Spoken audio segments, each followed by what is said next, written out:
آشنایی با سازمان امداد پناهندگان هلند VWN. به کشور هلند خوش آمدید.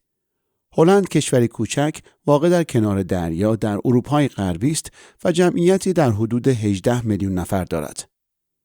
شما در اینجا تقاضای پناهندگی ارائه کردید زیرا نیازمند حمایت هستید. این وضعیت می تواند برایتان تنش‌زا باشد و ما این را درک می کنیم. از همین رو ما در کنار شما هستیم تا یاریتان کنیم. ما کی هستیم؟ Vluchtelingenoorlog نیدرلند VWN یک سازمان حقوق بشری است که مستقل از دولت فعالیت می کند. ما به هیچ حزب سیاسی یا دین خاصی تعلق نداریم و با بسیاری از داوطلبان همکاری می کنیم. سازمان امداد پناهندگان مدافع حقوق همه پناهندگان در کشور هلند است. ما در صدد بهبود قوانین ملی هستیم تا از حقوق همه پناهجویان و پناهندگان حمایت مؤثرتری به عمل آید.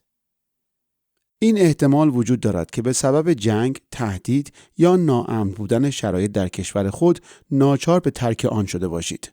اینک در کشوری هستید که امور در آن به شکلی متفاوت جریان دارد و این امر می تواند برای شما عجیب و غریب به نظر برسد. ممکن است این پرسش برایتان مطرح باشد که باید به کجا مراجعه کنید و چگونه زندگی خود را سامان دهید. ما در این زمینه یاریتان خواهیم کرد. ما چه اقداماتی می توانیم انجام دهیم؟ ما در طول فرایند یا روند رسیدگی به درخواست پناهندگی از شما پشتیبانی می کنیم.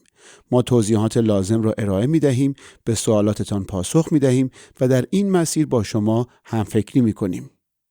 اختیار تصمیم گیری درباره تقاضای پناهندگی شما با ما نیست. مسئول این امر اداره مهاجرت و تابعیت IND است. ما برایتان توضیح می دهیم که در جریان فرایند پناهندگی چه مراحلی پیش روست، با چه اشخاصی روبرو خواهید شد و کدام گام‌ها از اهمیت ویژه برخوردارند.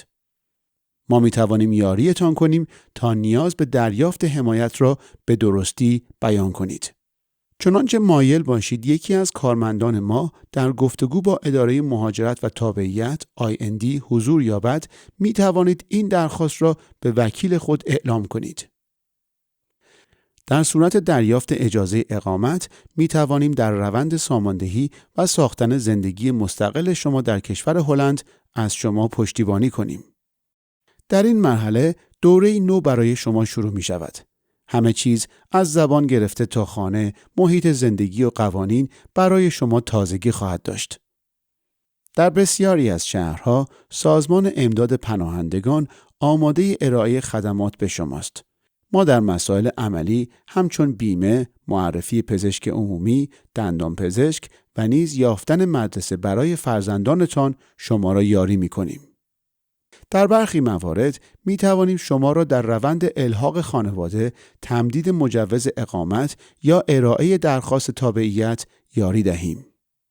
چنانچه مایل به تعیین وقت ملاقات یا برقراری ارتباط با سازمان امداد پناهندگان باشید، در وبسایت refugeehelp.nl اطلاعات مربوط به محل استقرار ما و شیوه‌های تماس با ما در دسترس شما قرار دارد.